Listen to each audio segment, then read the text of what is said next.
Hello সবাইকে। তো আজ আমি নতুন একটা ছোট্ট ভ্লগ নিয়ে চলে এসেছি, যেটা হচ্ছে আমার বাড়ি জগন্নাথ দেবের প্রতিষ্ঠা। তো দেখতেই পারছেন জগন্নাথ দেবের স্নান চলছে। তো একটা ছোট্ট গল্প বলি। তো আমার বহু দিনের ইচ্ছা যে আমি প্রভুকে আমার বাড়ি আনবো, কিন্তু হয়েই ওঠেনি, জানি না কেন। একদিন হুট করে ওকে বললাম চলো প্রভুকে নিয়ে আসি, দিয়ে ও আমার বড় রাজি হয়ে যায়।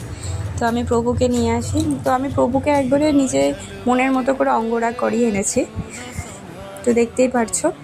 তো স্নানটা করিয়েছেন আমার মা।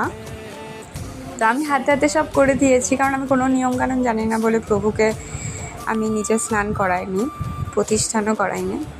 দেখো আমার প্রভু কেমন লাগছে, খুবই সুন্দর লাগছে। আর ওনার থেকে জগতে সুন্দর কেউ নয়, চোখে ফেরানো যায় না, এতটাই সুন্দর।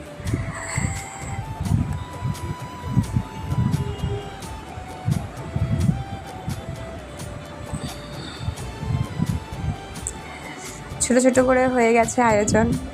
তো এক এক করে সব ঠাকুর আমি প্রতিষ্ঠান করে দিয়েছি, জগন্নাথ দেব, সুভদ্রা দেবী এবং বলরাম দেবকেও। তো কেমন লেগেছে ব্লগটা অবশ্যই জানাবে। যদি আমার ব্লগ ভালো লেগে থাকে তো অবশ্যই সাবস্ক্রাইব করে দেবেন। সবাই ভালো থাকবেন। Thank you for watching. জয় জগন্নাথ।